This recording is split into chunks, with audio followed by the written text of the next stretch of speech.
ఆదిమ సంఘము అనుభవించిన, పాటించిన విశ్వాసం ఏదైతే ఉందో అదే. రకరకాల బోధలు, రకరకాల విశ్వాసాలు, రకరకాల భక్తులు ఇవి వచ్చేసినాయి ఈ భూమి మీద. ఇప్పుడు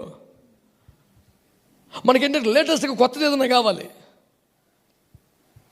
ఏదైనా సువాసులు అంటే ఏదైనా కొత్త విషయం మీద ఆసక్తి కలిగిన వారు ఏదైనా కొత్త పని చెప్తే అసలు ఈ పాయింట్ అందరికి ఎవరు చెప్పలేదండి. అసలు మీ ఫోన్ నెంబర్ ఏమంటుంది sir? Facebook ID? I just want to follow for the new things you know. ఈ న్యూలో పడ్డానికి కొత్త దేవుడు కూడా కావాలి రేపు. అదే దేవుడు చెట్టవాడు. యేసు ప్రభు గురించి చిన్నప్పటి నుంచి కొత్త దేవుడు ఎవరు ఉన్నట్టు చెప్పు. వీడికి కొత్తదనం మీద ఇంట్రెస్ట్ కదా, దేవునికి స్తోత్రం.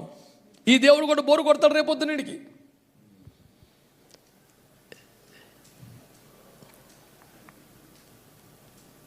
Unfortunately, you got missed the original track.